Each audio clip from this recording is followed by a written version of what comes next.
اب یہ پچھلے کچھ عرصے سے جو سچویشن بن رہی ہے وہ یہ ہے کہ ہم لون کی ری پیمنٹس تو کیے جا رہے ہیں، لیکن ہماری جو ہمیں مل جاتا تھا کہ دوسرا لون مل جاتا تھا کچھ آئی ایم ایف سے، کچھ ہمیں کنسورشیم، وہ آپ کا وہ ختم ہو گیا. اس کی وجہ سے آپ کے جو ریزروز ہیں وہ نیچے آ رہے ہیں. اس کا ریزرو آنے کی وجہ سے وہ ڈیفینیٹلی آپ اپنے امپورٹ پہ پابندی بھی بڑی لگا رکھے ہیں. اس کے باوجود یہ ہے کہ آپ کی روپی کی جو سچویشن ہے وہ بھی ڈیپریسیشن ہو رہی ہے. کچھ اس میں ہمارا بہت زیادہ اپنا بھی بہت قصور ہے، یہ ساری جو چیزیں جو سچویشن کریٹ ہوئی ہے. تو وہ اس امیجیٹلی آپ کا جو مسئلہ ہے، بلکہ پچھلے 2-3 سال سے جو آپ کا مسئلہ ہے وہ بیسیکلی وہ ڈالر اراؤنڈ ہی گھوم رہا ہے کہ بیلنس آف پیمنٹ کے اراؤنڈ. ادروائز لوکل جہاں تک آپ کا مسئلہ ہے کہ آپ ٹیکسز ہے تو آپ کی ٹیکسز کی ریکوری جو ہے، اگر آپ اس کو 2013 سے لے کے اور 2018 تک جو آپ کا پچھلی گورنمنٹ کا پیریڈ تھا اس میں بھی تقریباً 20% ایگریگیٹ تھی. اس کے بعد جو آپ کا پی ٹی آئی کا وہ آیا اس میں بھی وہ معقول تھی، کوئی ایسی بری نہیں تھی. ابھی بھی آپ کی تقریباً کوئی شاید اس سال بھی 16-17%. اچھا، پی ٹی آئی دور میں تو وہ کہتے تھے نا کہ ہم نے ریکارڈ ریکوری کی ہے ٹیکس کی، اور ٹیکس کلیکشن ہماری بڑی امپروو کر گئی ہے. نہیں، میرا نہیں خیال ایسا بات تھی. اگر ایک آدھ سال میں تو ایسا ہوا ہے کہ بہت اچھا ہوا ہے جو آخری سال تھا، لیکن جو اگر آپ شروع سے دیکھیں تو اس میں تو بلکہ جو فرسٹ ایئر تھا اس میں تو میرا خیال ہے وہ اس میں کم تھی. تو ایگریگیٹ ملا کے تو شاید 18-19 میں اتنی نہیں تھی، میرا خیال ہے 21 سے 22 کے درمیان 21-22 میں پرفارمنس اچھی تھی جب آپ کا 6% گروتھ ریٹ بھی آیا. بالکل صحیح. اچھا، ہمیں ساتھ ساتھ ہمایوں صاحب جوائن کر رہے ہیں جی مہتاب حیدر صاحب، جو کہ پاکستان کے ممتاز ماہر معیشت ہیں. مہتاب صاحب، ہمیں جوائن کرنے کے لیے بہت بہت شکریہ. یہ بتائیے کہ آپ اس ساری سچویشن کو کس طرح سے دیکھتے ہیں؟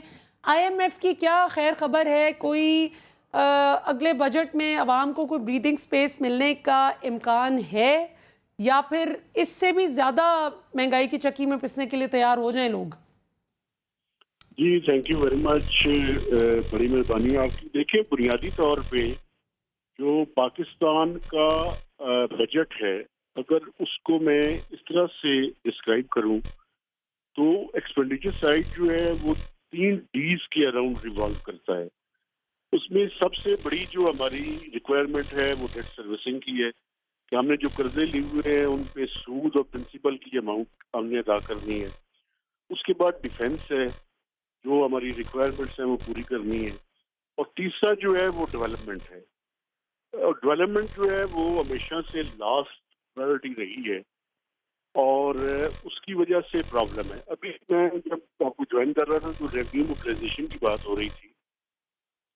آپ یہ دیکھیں کہ آپ ایبسلوٹ نمبرز دیکھنے کے بجائے ہمیں tax to G D P ratio جو ہے وہ دیکھنی چاہیے.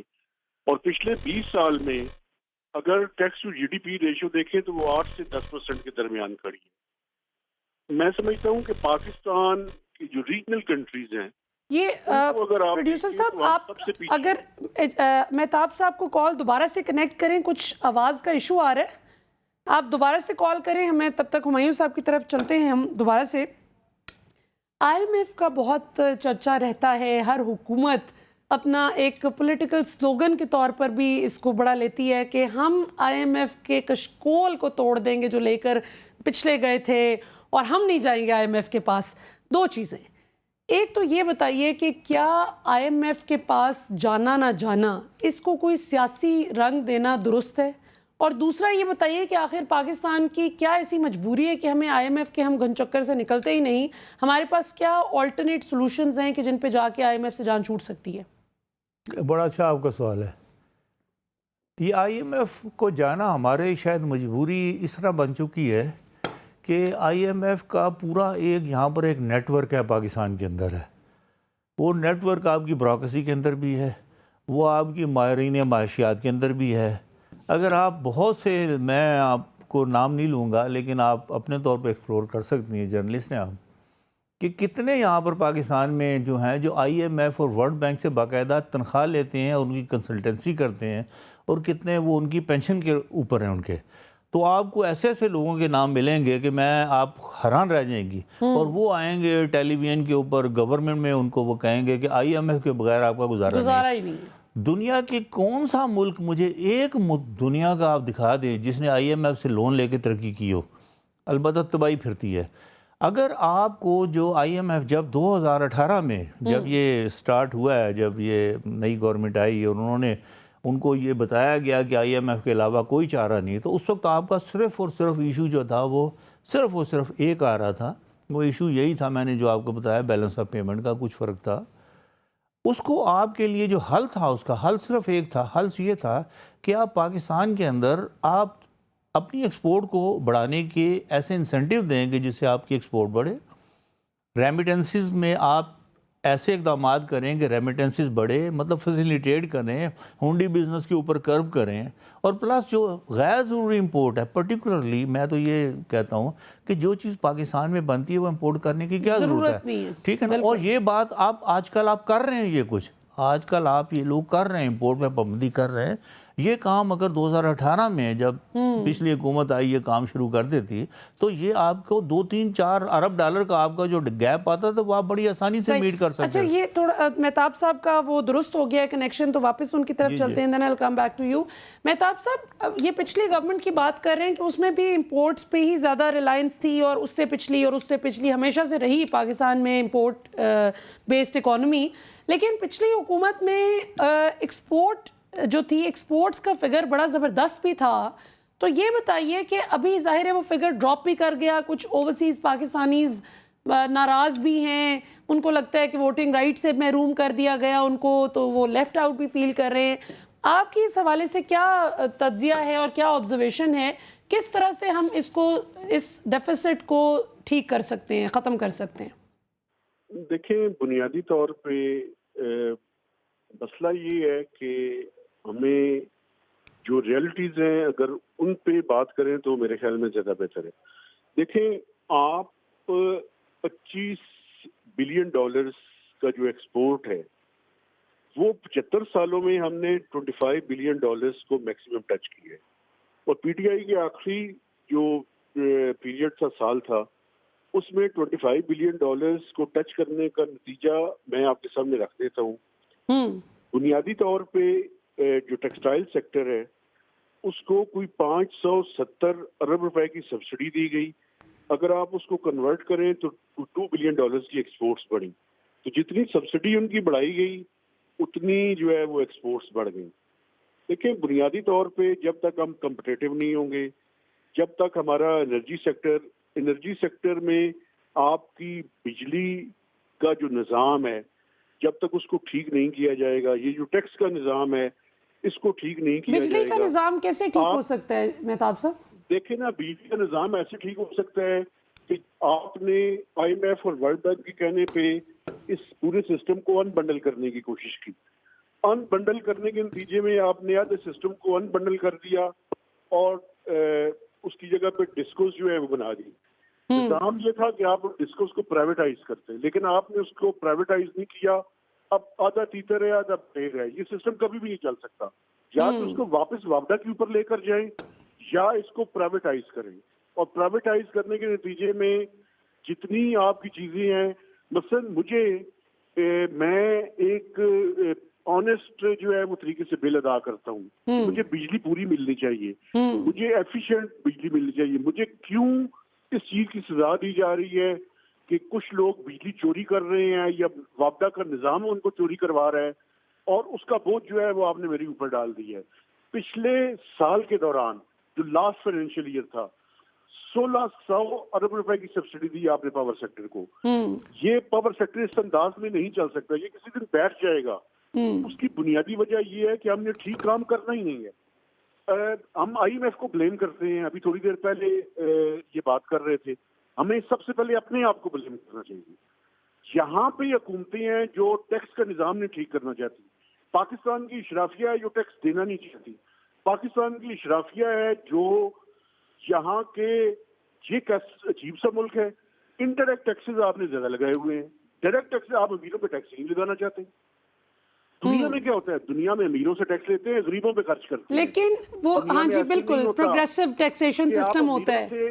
امیروں کے لیے ہم غریبوں سے ٹیکس لیں، امیروں پہ خرچ کریں، بلیم ہم آئی ایم ایف کو کرتے ہیں۔ نہیں لیکن یہ بھی تو بات ہے نا مہتاب صاحب، آپ آئی ایم ایف کے پاس نہ جائیں نا۔ نہیں لیکن آپ یہ بھی تو دیکھیں کہ ہر حکومت کی کابینہ میں وہی لوگ آ کے بیٹھ جاتے ہیں، چاہے کسی کی بھی حکومت آ جائے، جو اپنے اپنے کارٹلز کا جو ویسٹڈ انٹرسٹ ہے وہ پروٹیکٹ کر رہے ہوتے ہیں. تو اس کا کیا حل ہے پھر؟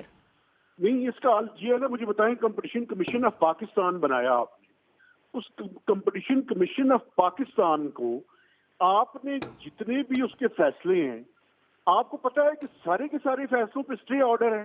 اسٹے آرڈر کس نے دیا ہوا ہے؟ اس ملک کی جوڈیشری سے کوئی پوچھے نا. انہوں نے 5 سال سے اسٹے آرڈر پہ چلا رہے ہیں. کس بات پہ چلا رہے ہیں؟ کیوں چلا رہے ہیں؟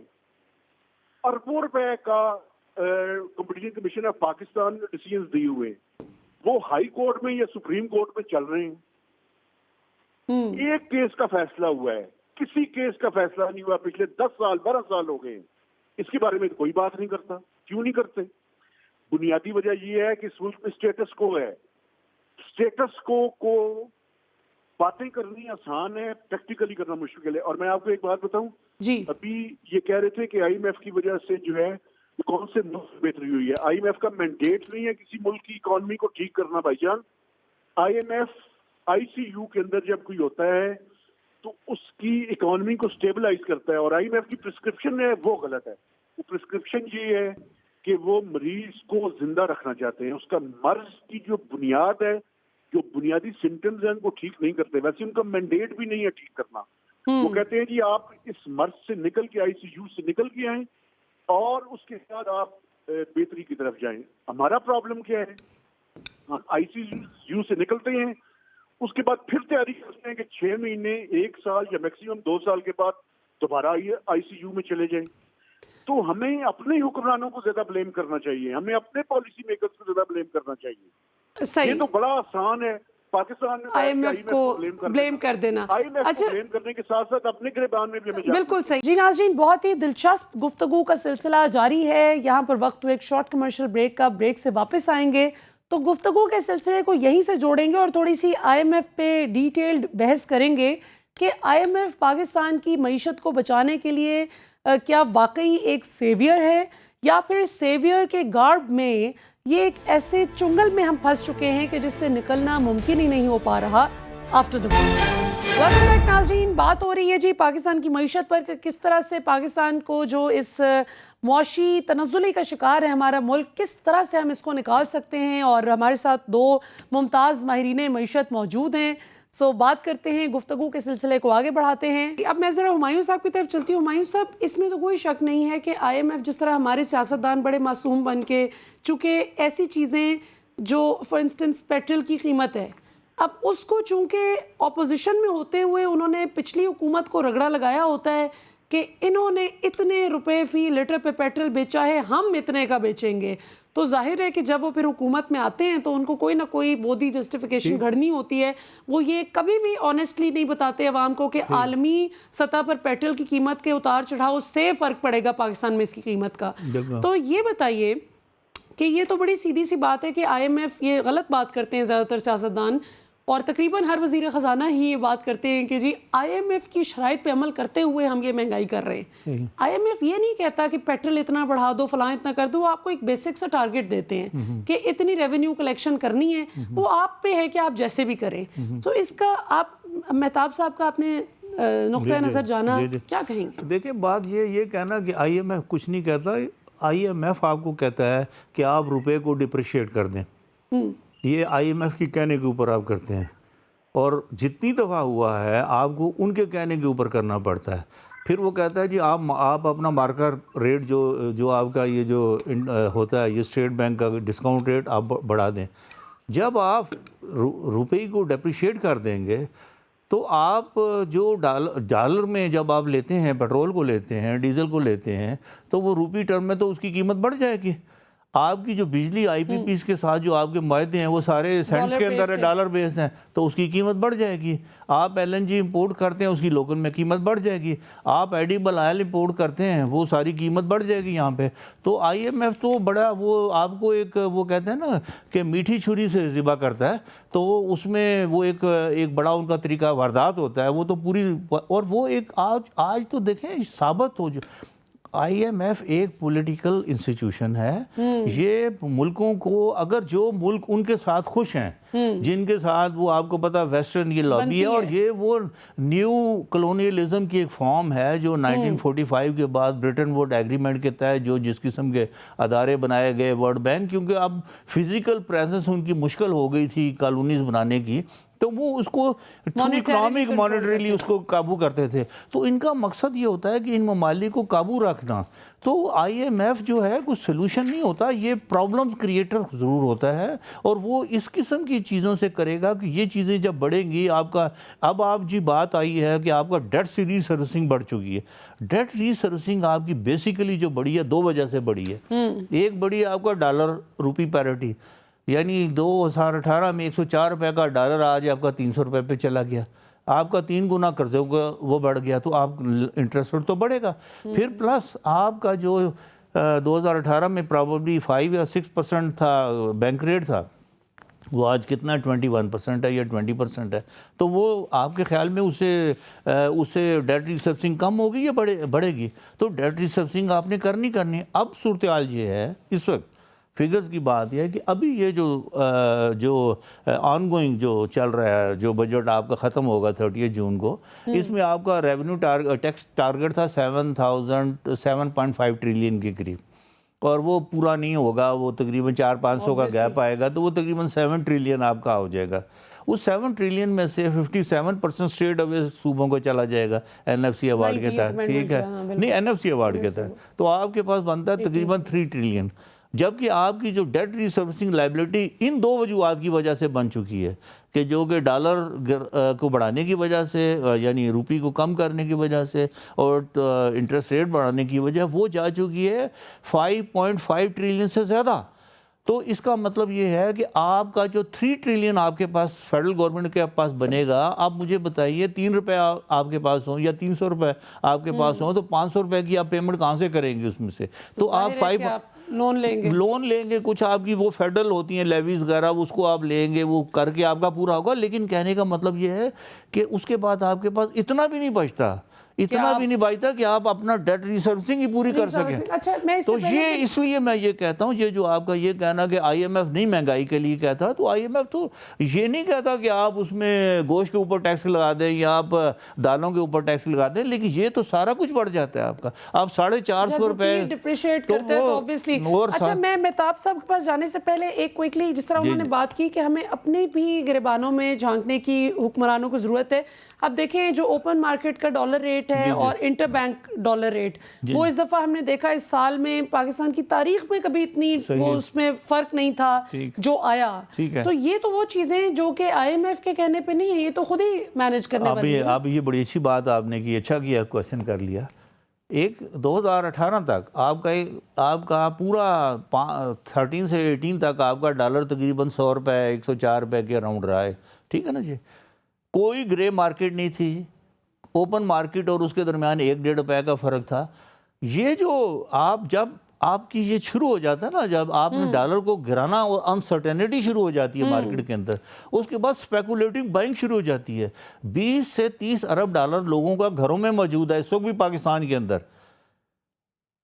میں آپ کو کہتا ہوں اس سے بھی زیادہ ہوگا, لاکھ ہولڈ کیا ہوا. میں جس بندے سے میں بات کرتا ہوں کہتا ہے یار میں تو ڈالر لیتا ہوں, میں تو روپی میں رکھتا ہی نہیں, میں تو لے لیتا ہوں مارکیٹ سے. جب مارکیٹ میں آپ جاتے ہیں یہ اسپیکولیٹو بائنگ ہے, یہ سارے کا سارا اسپیکولیٹو بائنگ ہوئی ہوئی ہے.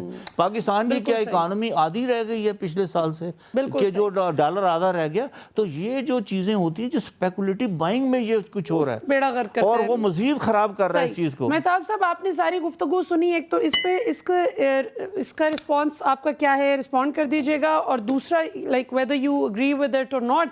اور دوسرا جو ان کے تجزیے میں ایک اور بڑی امپورٹنٹ چیز جو آئی ایم ایف کے حوالے سے انہوں نے کہی کہ آئی ایم ایف آپ کو نیٹی گریٹیز میں پڑھ کے نہیں کہتا کہ گوشت مہنگا کر دیں یا دالیں مہنگی کر دیں یا پیٹرول مہنگا کر دیں, جیسے میں نے سوال میں بھی یہ عرض کیا. لیکن وہ جس وقت آپ کا روپی ڈپریشیٹ کر جاتا ہے تو پھر تو ہر چیز ہی آپ کی جو ہے وہ اللہ کے حوالے, بس پھر فاتحہ پڑھ لیں. دیکھیں میں بالکل ان سے ایگری نہیں کرتا. اس کی میں وجہ بتاتا ہوں میں کیوں ایگری نہیں کرتا. دیکھیں بنیادی طور پہ پرابلم یہ ہے کہ یہاں پہ ہم